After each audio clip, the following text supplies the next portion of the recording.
Hey, what's going on everybody? Welcome back to the channel. NiNjahCheeto here. I want to start off this video with a short announcement of why y'all haven't seen me posting any content for the past 2 weeks. That's because I recently had a house fire.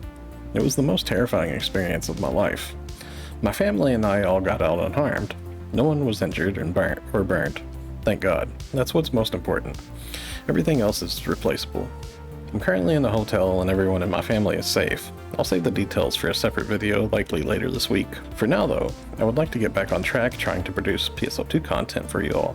So it's time for another episode of This Week in NGS. I'll be going over some info concerning the update for this week. There's a lot to cover, so let's jump into it.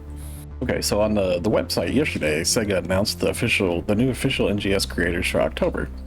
And if we click over on the page, you can see, hey, look, we got back into the program. So I was actually in this program back in April when they first introduced it, and I lost it the following month. And ever since then, I've been wanting to try to get it back again because I just thought this was so cool. I like having the acknowledgement of doing content creation here. And so we've been trying to work hard at it for the past couple of months, trying to improve on what we're doing, trying to just produce more content and everything. And it's nice to see some acknowledgement for that effort given. And there's actually a lot of really cool content creators here. I'm friends with just about everybody here that's listed. Best in Slot KFC is actually the person that told me yesterday that I was into the program and congratulated me and everything. And I see that he got in as well. Big congrats to him. I have a lot of respect for him. He runs a really good alliance on Ship 1, one of the top ranked alliances usually every week on the leaderboards actually since the rankings have been around. It's like our competition, direct competition for Night Arcs. He's a really cool leader. Big thanks to everybody that does all the different content for the community and the different interactions in the community. I'm friends with a whole lot of people that's here on this page. They're all like really cool. I'm going to put a link below to this page so y'all can come and check these out. When you're on the page, if you just click on the little YouTube link next to the name, it'll take you right to our profile page. You can drop us some follow love, subscribe love, whatever. Hang out with us on Twitch. The different ones here you click on, it'll take you right to the Twitch pages and stuff. So yeah, congratulations to everyone there, and thank you all so much for the love, support, and encouragement for helping me to achieve this goal. It feels really good to be back here again. Okay, so maintenance seems to have went by smoothly. It doesn't look like it was extended or anything. There was quite a few bug fixes going on this week. They fixed the bug with the Ryuker devices in North Kavaris as well as Central Kavaris, so those should be showing up on the world map again now. So they fixed a bug with the gather party members feature at the Ryuker, which is a really nice feature. It used to be that if you had a keyword set that the party members could not join, so they seem to have fixed that. I'm not going to go over all these bugs that was fixed. One other one that caught my eye here is at the very bottom. It says they fixed a bug with the auto sell drop items where under certain conditions, players were unable to receive N Meseta when convertible items including alpha reactors were automatically sold. I didn't know this was a bug. That's pretty big. Big loss of Meseta potentially. I hope I didn't get affected by this. I hope none of y'all got affected by this. They put down here in the red text though that they plan to compensate for the N Meseta that was not received due to this bug, so hopefully they actually have a record of it and know how much was lost and they'll just give it back to you. Don't really know for sure, but they're aware of it at least. One other thing that was fixed too is there was the wand weapon action was allowing people using the wand, if you knew what you was doing with it, you could travel really fast. It seems that they have slowed that down now, so you can no longer just zip across the map with the wand weapon action. It was kind of cool. I liked that was a thing because I like travel PAs and base PSO2, and I thought it was kind of neat seeing something like that surface in NGS. Hopefully we'll get something like that again in the future because I do actually think that's kind of neat.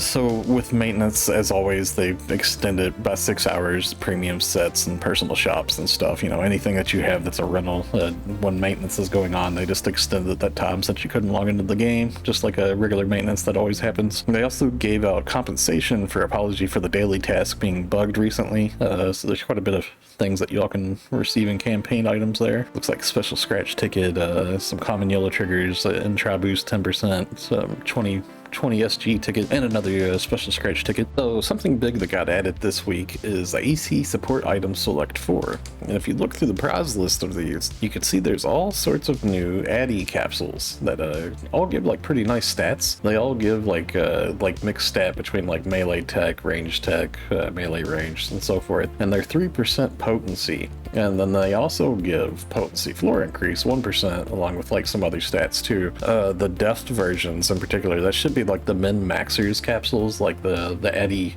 Def Meltech here, for example.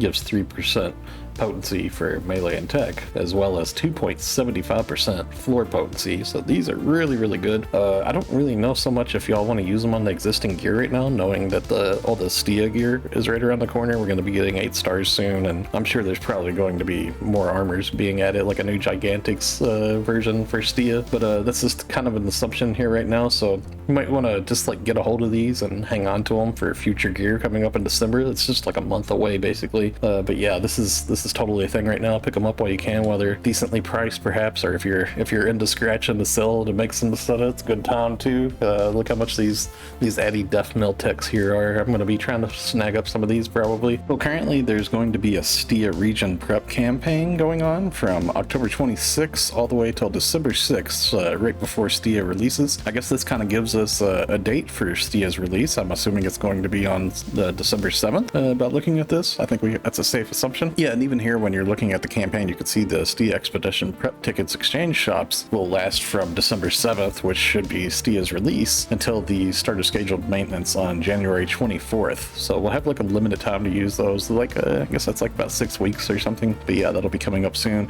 It looks like a lot of these prep tickets are actually like pretty good too. Like from some of the weapons that we're getting here, they're actually like 8-star weapons. And as we scroll through, you can see there's like I believe there's a weapon for every weapon type here. They also have like the prep exchange tickets. So they'll have like hexakite. I guess that's going to be the new STIA region mineral, kind of like pentalite was or whatever for Kavaris, and tetrasite for Redum and whatnot. There's also like arms refineries in the X cubes, special scratch tickets. There's also going to be STIA.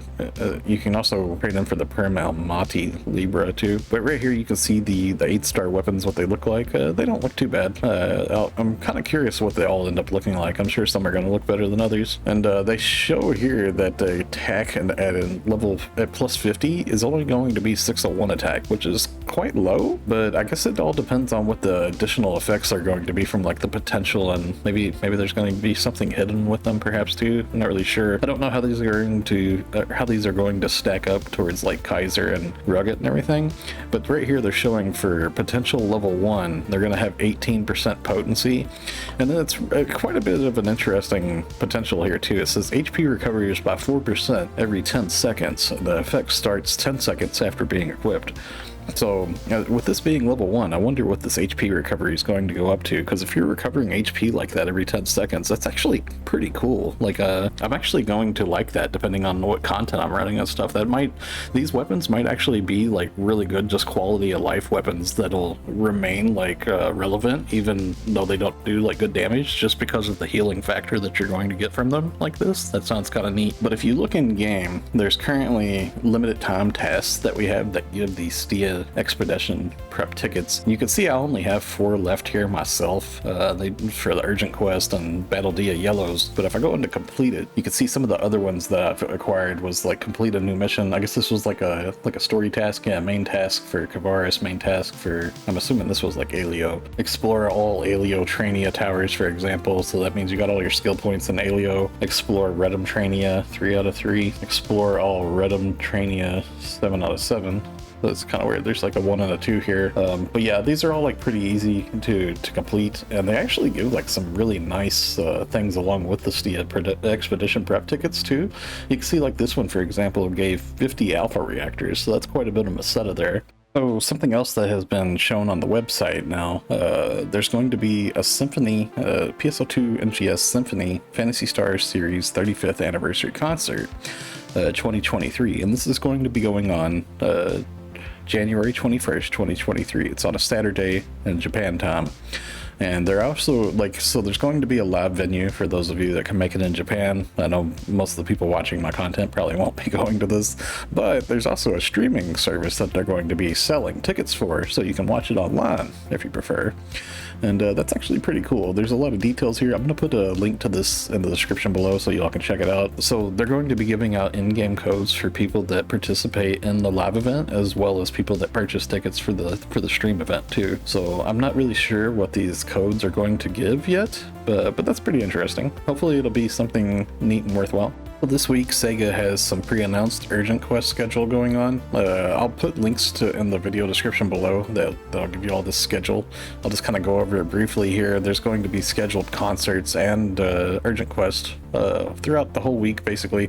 So these will be going all the way from maintenance end, from October 26th all the way till November 2nd. So the first of the month, November 1st, is going to be PSO2 Day.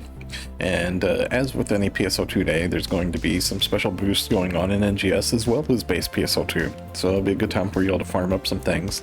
Now, something special about this PSO2 Day is it's actually going to be starting right before maintenance, so it's going to take place during maintenance.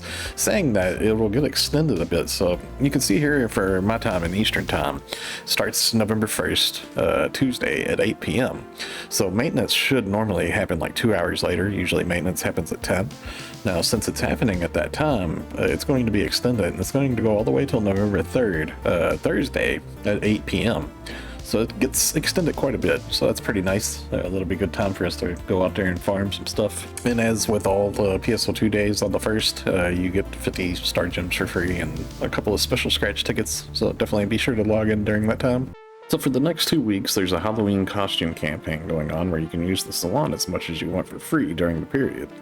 Now, there's also going to be weekly in-color change pass rewards for login gifts as well. And during this time, I would suggest all of you to first make a character creation save file. You can do that in the salon in the bottom left. There's an option for character creation save file. Just name it something that you can reference and before you go off editing your character. And then you can freely just make adjustments as much as you want. You have a backup copy of your character that you had before you did any editing. It would also be a really good time to go off and just design yourself like a Type 1, Type 2 cast body, human body, and so forth. It's pretty fun, the little customization you can have with those with the mod fashion slots. So another scratch that got added this week is the Halloween memories. Now, there's actually a couple of cool little suits here. If y'all have never gotten a hold of ghost suits, these ghost suits actually make accessories super big. They make them even bigger than the Barappy mini suits do. I think, to my knowledge, I think these suits make accessories bigger than any other suit in the game. I might be incorrect. There might be another one now that does something different. All the different suits and stuff kind of make certain accessories resize differently. But you might want to look through the prize listing here. Some of this stuff I think might actually be brand new to global that never got in. It's all like old base PSO2 accessory stuff, but there's some pretty cool stuff in here that you could still use along with like costumes and whatnot. But some of the accessories are actually pretty nice. And if you look at the scratch bonus, there's actually there's an emote in here. There's actually like revivals of emotes that are old. I should have these covered on my channel already because I have these already learned, but you can actually just purchase this emote from the player shops. As you can see up here in the top right, it doesn't show where it says like not tradable. Like the handheld lantern, for example, not tradable in personal shop, but the wolf mask 2 doesn't show that, so you'd be able to purchase that in the player shops.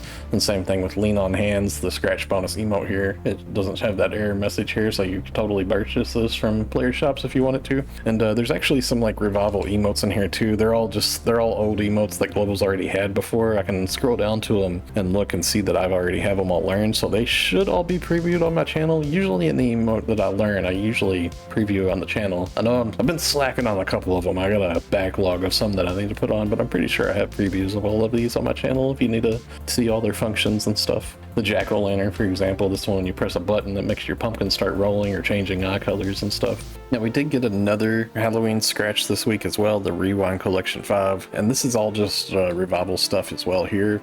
So you can look through this and see if there's anything that you like that you might have missed previously. I know for me, for example, I never got a hold of this pumpkin cookie, and I recently saw it and wanted it, so I'm kind of glad that I waited because now it's really cheap, like 80k right now as of making this video. I'm gonna go snag that up here in a minute once we're done recording. And there's some other little things in here that I might snag up too. They're gonna be like pretty cheap right now. Oh, and the cursed this cursed ore here, actually, it's nice that they revived this. Okay, so I saved one of the best things of the update for last. This is actually pretty big. So today we got the new quest Ordinal Tower. Now, if you want to find the Ordinal Tower, you can just go to Central Elio, and there's an NPC. I'll show you all on the screen here from a little clip of footage. He has a task that you can grab from him, and that'll point you directly to where the Ordinal Tower is on the map. And then I can show you all here on the map where the Ordinal Tower is as well. Now, inside of Ordinal Tower, the first run that you do, you'll actually, like, it's very, very fast. It starts off at rank 1. You can kill the boss in about 10 seconds. You can run this with friends. It's going to go off of the lowest rank that your party members have. So if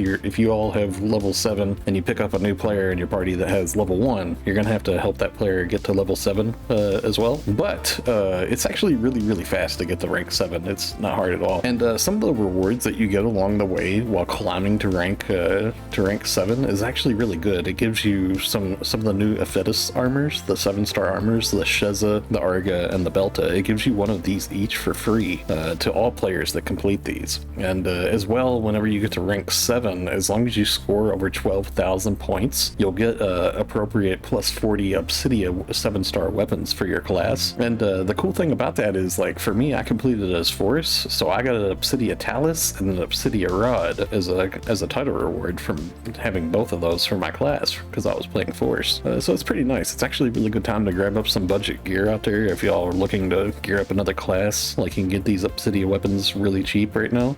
So it turns out running the Ordinal Tower has a rare reward for motion dash wing spread B. So a teammate and friend of mine from the JP servers of Night Arcs, Cross, informed me about this. Pretty cool. Shout out to them. Thanks a lot for that info, Cross. So yeah, it's actually pretty neat looking. Here, I'll show you all what it looks like. It's something I feel like a lot of players would probably actually like this. It's pretty neat. So there's a dash and there's also a glide. I would assume that both of these should come from Ordinal Tower. And you can see that both of them is like a black set of wings, kind of similar to the white set of wings that we had previously. Now inside of the Ordinal Tower, when you start off in rank 7, if you turn directly around, you can jump up through a hidden little wall here. And there's actually like a little parkour thing down here. You have to avoid like mines and bombs and everything. But once you get across to the other side, you have to like fall down and parkour and jump up, and there's quite a bit to it. It's pretty interesting though. It's a bit challenging to get through here without hitting anything.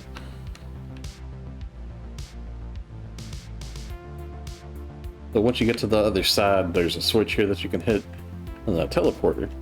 Now the switch unlocks the blast signs, which will unlock which gives you the photon blast, those little crystals that fill up your photon blast meter. Now you'll notice that there's different colored cubes here. There's a cyan cube, which represents Bujin. There's a yellow cube, which represents Kelkundo, and then there's a red cube, which represents Amskavaris. Now, as you progress up the tiers of this floors here, that's going to be the different bosses. You can only fight 3 bosses, to my knowledge. But there's actually 5 bosses here. If you was to go up the ramp to the right and jump off to the side, there's actually like little hidden rooms here on the sides, and they'll have cubes next to them representing the 2 bosses that you would need to kill to unlock these walls here. And inside of these walls will be photon blast targets that you can break in order to get to another boss. So the one that's blue and red would represent Frostal Sword. So you would have to kill Bujin and Amskavaris and then come over here, and there's going to be 2 targets inside of here that you could break with the photon blast. As long as you have 2 people in your party save photon blast, then you can break these, no problem. Right down to the other side, you can see that there's another portal here that's hidden behind a yellow and a red, which would be Kelkundo and Amskavaris. So if you killed Kelkundo and Amskavaris, this wall would open, and there's 2 photon blast things inside of here, which will lead to fighting Vardis, the boss that we had from Kavaris Mining Rig. So it's kind of a choice between 3 different options of like which bosses you fight. Okay, so that's going to wrap it up for today. What are your thoughts of the update? Let me know down below in the comments. If you enjoyed the video, a like rating is always appreciated. And if you're new here, be sure to subscribe. Also come follow me on Twitch, NiNjahCheeto. I stream PSO2 along with other games, and enjoy chatting with my viewers there. Thanks for watching. Stay safe and have a wonderful day, friends. See you in the next one.